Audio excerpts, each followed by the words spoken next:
Dobar dan ljudi, dobrodošli u još jednu epizodu Minecraft tutoriala sa XXTNT. Kao što vidite, sa mnom je moja sestra Fatma, javi se Fatma. Pozdrav.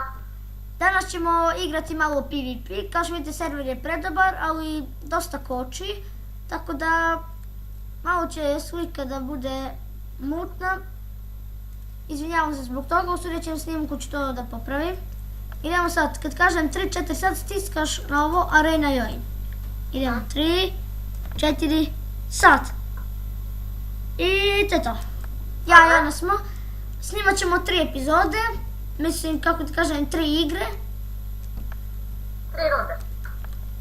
Kako već vi hoćete.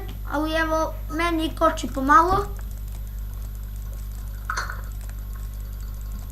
Kašite, ona je veoma dobra u PvP-u.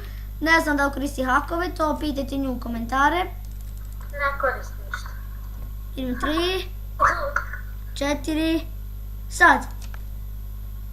I da, ponovo sada ćemo da, kako te kažem, se ponovo skobimo. Ovo je najgora arena u životu.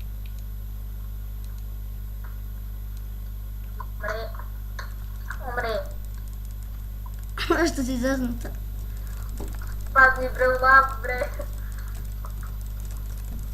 Padni ti u lavu, bre. Jesi gotova? Jesam.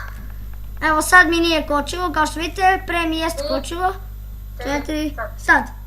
I nisam pao s tamo. Ti spavao s nekim Hitman 274. On nije nešto jak, ja sam ga ubio. Ali nadam se da sad neće da mi koči.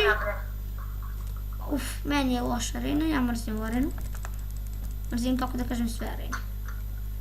Ne. Umri. Ubi me. Pa dobro, što ima veze. A meni, gledalci već vide kad gledaju snimak da meni previše koči. Ne znam što, popravit ću to.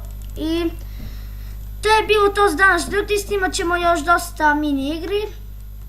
Ako vam se video svidio, naravno lajkujte, subscribeujte i šarujte. I pozdrav!